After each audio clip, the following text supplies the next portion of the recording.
Good morning, Covenant Life Church.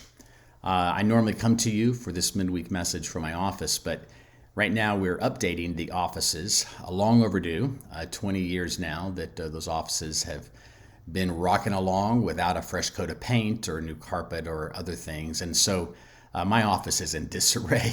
There are bookshelves disassembled, books in boxes. My desk is pushed up against the wall. So not to mention the fact that it's kind of noisy there right now with all the reconstruction. We're dividing my office into two and trying to just make it more serviceable for us and for Boy with the Ball as we go forward.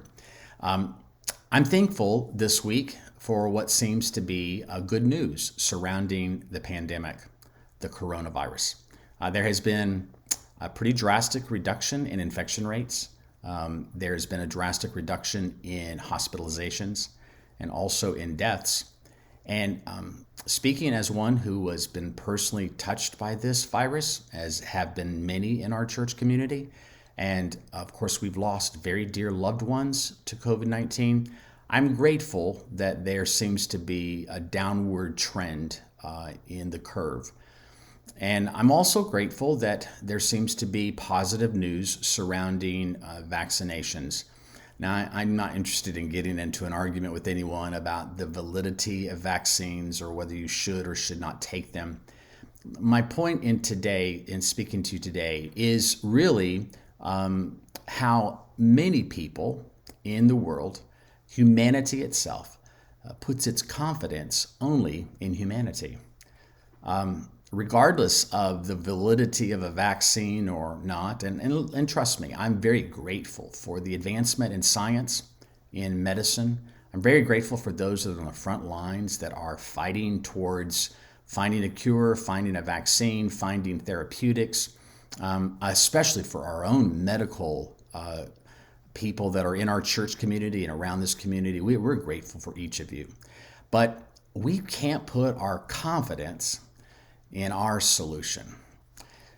This is a time for us to see God and to see what He is doing and to hear what He is saying and to respond to Him. Now, we may take a vaccine, we may take a medicine, we may take steps towards better health, and there's nothing wrong with that. But ultimately, for the Jesus follower, and really for all of humanity, our fate, our future, it lies in the hands of God. It belongs to Him.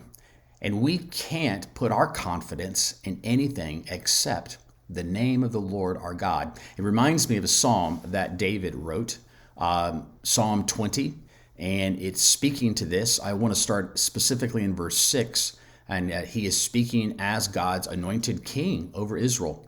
And he says, "Now I know that the Lord saves His anointed. He will answer him from His holy heaven with the saving might of His right hand." And this is the verse that really sticks out to me for today. "Some trust in chariots and some in horses, but we trust in the name of the Lord our God."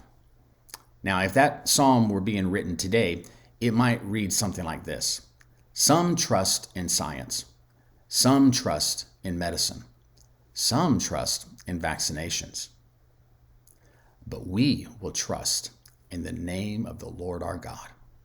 My encouragement to us as Jesus followers in this post-Christian, postmodern world is to place our full 100% trust and confidence in the Lord. He's the one that is sovereign over all that is happening right now. Let's lean into Him and see what He is doing and join Him in that work. Let's hear His voice and hear what He's speaking to us and respond intentionally towards His voice. And let us truly love Him with all our heart, with everything that's in us, all our soul, mind, and strength, and choose to go into this world with the gospel message of hope and salvation and love our neighbors as ourselves. Let's this day trust in the name of the Lord our God. Amen.